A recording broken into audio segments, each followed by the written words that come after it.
Hello everyone, welcome back to my channel, or welcome if you're new here. My name is Kat, and today I'm going to be showing you how to write your first pen pal letter.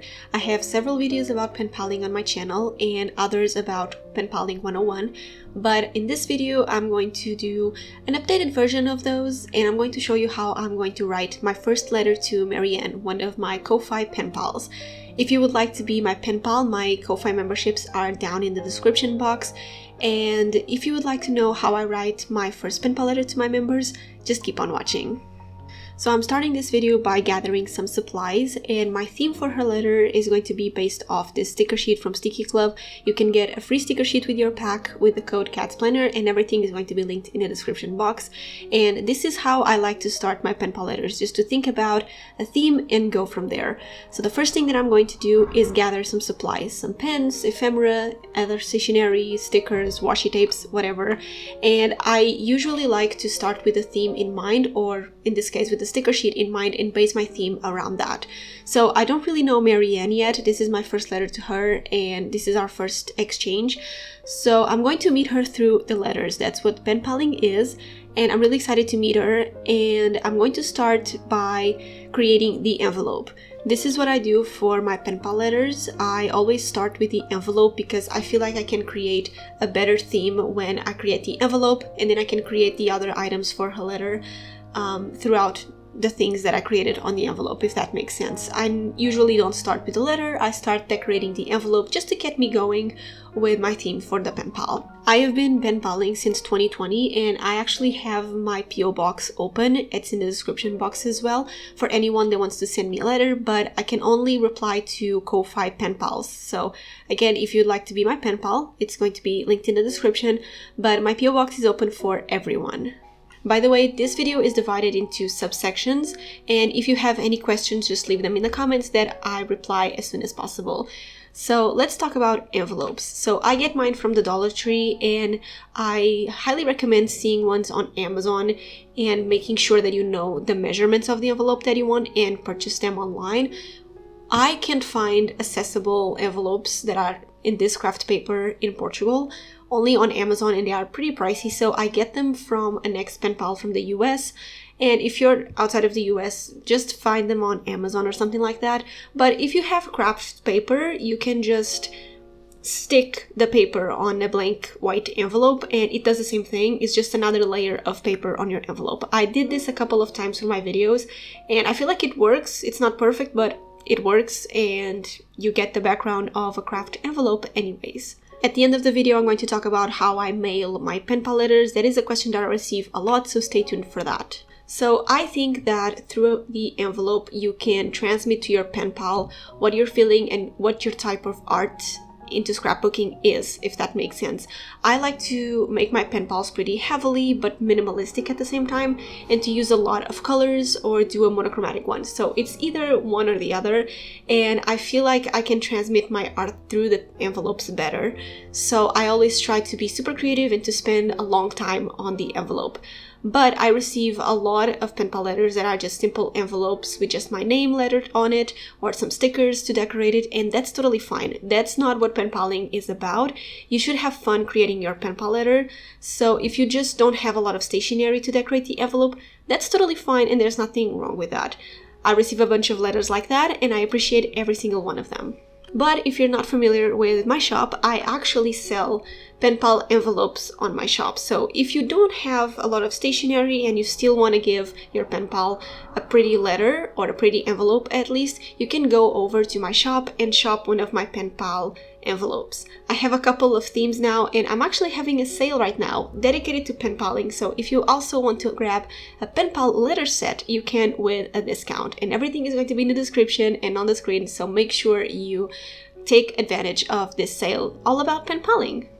As you can see, my envelope is not heavily decorated. It has a couple of ephemeras here and there, and stickers and washi tapes, but it's nothing over the top. And this day I was not feeling creative, so I just did what my mind wanted to, and I came up with this. and I really like how the envelope turned out. I ended up using a couple of sakura flower stickers that are available on the pink and floral stationery grab bag on my shop. I used a couple of ephemeras here and there. They were pink and green, nothing over the top. I think it's a pretty simple envelope for my liking, but this is what I was feeling, and that's totally fine. So I hope Marianne likes this letter. Once the envelope was finished and I was happy with it, I'm going to move on to the letter. This is the most crucial part of your pen pal letter. A good letter for your pen pal. So on mine, I'm actually using a Muji paper. I use whatever paper I have laying around. The paper itself, it doesn't really matter at the end of the day. So I just use whatever paper I have laying around, and I really like the Muji ones. But if you don't have Muji paper, any paper works. And I also like to include some stickers that would match the envelope, so my pen pal can see that they are a pack, and I don't use up all the stickers on the sticker sheet, so I can use them on the letter and the other papers that I'm going to create for her. And in this one, I put some in the top right corner with the date. And I always date my letters because some pen pals organize their letters by date, and others just keep them all into one pen pal envelope. That's actually what I do. So I like to date my letters so my pen pal knows when I write the letter to them, and they can keep track, if that makes sense. So the date is important. On the letter, I also decorate the paper around the text, and I always like to letter their name, just saying hello Marianne in this case. I feel like it's more personal that way. Now, on the actual letter is where you can give as much information as you want to and be creative with how you introduce yourself. In this case, I'm filming what I wrote to Marianne, but I usually keep these private because the exchange is just between me and my pen pal, so I don't film this part. But for the sake of this video, I filmed it. And here are some basics that I think you should include in your pen pal letter, but they are totally optional. First is your name and or nickname. I mentioned here that my name is Catarina, but I prefer to be called Cat, so she will address me as Cat in future letters. If she doesn't want to be addressed as Marianne, I hope she can write me back saying that she prefers Mary or Anne or Marianne if it's fine. I include my pronouns, even though I'm she, her, and she probably assumed that. I like to include that and ask for my pen pal pronouns. I include my age and where I live. In this case, it's 23, almost 24, and I live in Lisbon, Portugal. You can just say that you live in your country, not in the city, if you feel safer that way, but this is just what I like to include on my letters. I also mention where I work, or what I do for work in this case, and my hobbies or side hustles. If you are in school or something like that, you can include that as well. Then I also include my likes and dislikes so she can have an idea of who I am. Because in your letter, especially in your first one, you are introducing yourself to a new person. So they have no idea of what you look like and what you like or dislike. So I feel like it's really important to transmit that over letters. So here I included different things that I like and things that I don't like. So, you know, she knows that next time I don't really enjoy dogs or festivals or music concerts, so she will not ask me about those things, probably. But, you know, you can't really keep track of every detail about your pen pal. At least that's my case. I cannot keep track. So, yeah, introducing yourself and mentioning the things that you like and dislike are really important. Once you have introduced yourself to your pen pal, you can ask other things, mainly related to life, pen paling, or like the season that we are in. So in this case, I asked Marianne what made her start pen paling and how she started and what was her inspiration and stuff like that. And I talked about how I started pen paling. And this is really important to make a question and to answer it in the same way, so the other person can relate to that question and answer in the same time, if that makes sense. So I'm not here just interrogating her, I'm talking to her through a letter. So by answering my own question in order to keep the conversation going, I think it's really important. I mentioned that, and sometimes depending on like the time of the year, you can ask your pen pal about Christmas or summertime, vacations, if they traveled somewhere, if they are traveling this year, you know, there's a bunch of things that you can ask for. And in some of my videos, I showed you what I asked my pen pals, but for the majority of the time, I just try to think about my situation in my life, and if I have a big trip coming up, I can tell her about that and ask her if she ever traveled to that country. You can ask someone if they have pets, because it's something that you deal with in your everyday life. You can ask them if they are in school, if they work, if they, for example, now it's May, you can ask them what they are going to do for their summer vacation, or if they are going to any festivals in the summer, stuff like that, to just know your pen pal. And another thing that I like to include in my letters, and I normally keep this part for the end of the letter, is to talk about an event that happened in my life that is about to happen. In this case, I mentioned that I'm getting married in June, and so if she's married, she can talk about that, or if she's engaged or not even in a relationship, she can talk about that. And I'm creating a conversation around one of the topics that is happening in my life, you know. And for example, if she's having a kid soon, she can talk about that, and we can talk about kids together. You know, it's just to start a conversation with your pen pal, and I feel like that's really, really important, to just tell him something about your life so they feel more closer to you, if that makes sense. So if something happened in the previous months that you want to share to your pen pal, you can. Or if nothing happened and your life is a bit boring, you can share that with your pen pal as well. There's no wrongdoing in writing letters. And of course, I finish up my letter with a note, mainly saying that when she gets this letter to let me know, and I hope that she's okay, and you know, I can't wait to hear from her. And I signed Love, Cat. And this is my signature for my letters. That's what I write. You can write anything you want.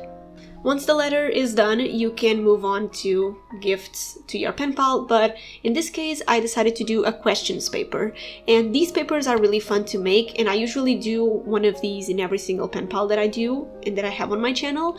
But these little papers are just a side for the letter, and in this paper I'm writing questions for her so I can know her better without having a topic of conversation, if that makes sense. So here I, for example, asked her what is her favorite movie of all time. And if she says a movie that I watched, we can talk about that. And I will respond that in my next letter to her, if you know what I mean. And if you don't want to make questions to your pen pals, you can send them a to check out page where you can just write the things that you've watched recently or listened to or tried recently that you really enjoyed and you want to share that with your pen pal. You can include a playlist where you put all the songs that you've been listening to on repeat, and your pen pal can check them out if they want. There's a lot of things that you can do in your letters, and these are just a few ideas. I highly recommend checking out my other videos to have even more ideas, but these are normally the 3 different papers that I include in my letters. Not all of them in one letter, but you know, and sometimes my pen pals give me those papers, and it's a good way for me to check out the things that they are checking out, and there's another way to connect. Now this part is optional, because you don't have to gift anything to your pen pal. Pen paling is writing letters. Get it? So if you don't have stationery, or if you don't want to gift anything to your pen pal, you can. You are not obligated to gift things to your pen pal. I feel like this is such a misunderstanding in the pen paling world that you have to gift things to your pen pal. You don't. I again receive a bunch of letters that don't have anything inside, just a plain letter, and I respond to them anyways, because that's not what pen paling is about. So don't feel pressured to send anything to your pen pal. But for the sake of this video, and because I have a lot of stationery laying around and I always like to give things to my pen pals, I'm going to gift her a bunch of papers and sticker sheets, stickers, ephemera, washi tape samples, whatever I have laying around that I think she will enjoy. This is not an obligation of mine, I just like to send her some stickers, especially because it's my first pen pal, so I would like her to have some of my stationery. And I'm also going to include a postcard from Portugal, because the pen pals that I have on my Ko-Fi tiers receive postcards in every single letter, and you are not obligated to gift anything to your pen pal again, but if you want to gift them something other than stationery, you can gift them postcards, tea, some other stationery like paper clips or pendants, keychains, something small that can fit in an envelope. In this case, I just gift her some postcards, but at the time that I didn't have postcards in my stationery unit, I would gift my pen pals some tea bags from Portugal so they can try some tea while reading the letter or writing a letter to me, and I feel like that's really cool to do. So yeah, that's what I give to my pen pal Marianne. And if you don't have a lot of stationery laying around and you would like to have some stationery to give to your pen pals, again, I sell stationery grab bags on my shop and pen pal letter sets. So if you don't have stationery at home, you can purchase some grab bags from my shop. They are really affordable, and now we have a discount for pen paling stuff, so it's the perfect time to grab one. After I finish my letter, I start packing everything up. So I put the goodies in one bag and the postcard and the letter all together inside the envelope. And I don't mail my letters like this. I usually put this pretty envelope inside a blank, bigger one that is just for the addresses and whatever the post office wants to stamp or stick to the envelope is going to stick into a white one, not this pretty one. So basically I add my address on the top left corner and my pen paler's address on the bottom right corner. This is how we are obligated to do in Portugal. In some countries it's different, so make sure you know that with your post office. For us it's like that. And so that blank envelope is where the addresses are, and it's where normally the post office stamps things and puts on stickers and everything. And this way they are not damaging the actual envelope. This is a trick that I do. Yes, you use 2 envelopes per mailing, but for me it's better that my pen pal wants to keep that envelope. She can, because it's protected by a blank one. Plus, if there's rain or if it falls down, whatever, it's protected by a blank envelope and I feel safer that way. So that is how I do my pen pal letters. If you have any questions, let me know in the comments below. Don't forget to check out my shop and sign up for my Ko-Fi memberships to be my pen pal if you want to. Don't forget to check out my shop with a discount, just available for a week. So thank you so much for watching, guys, and I'll see you in my next one. Happy pen paling, and thank you so much for watching.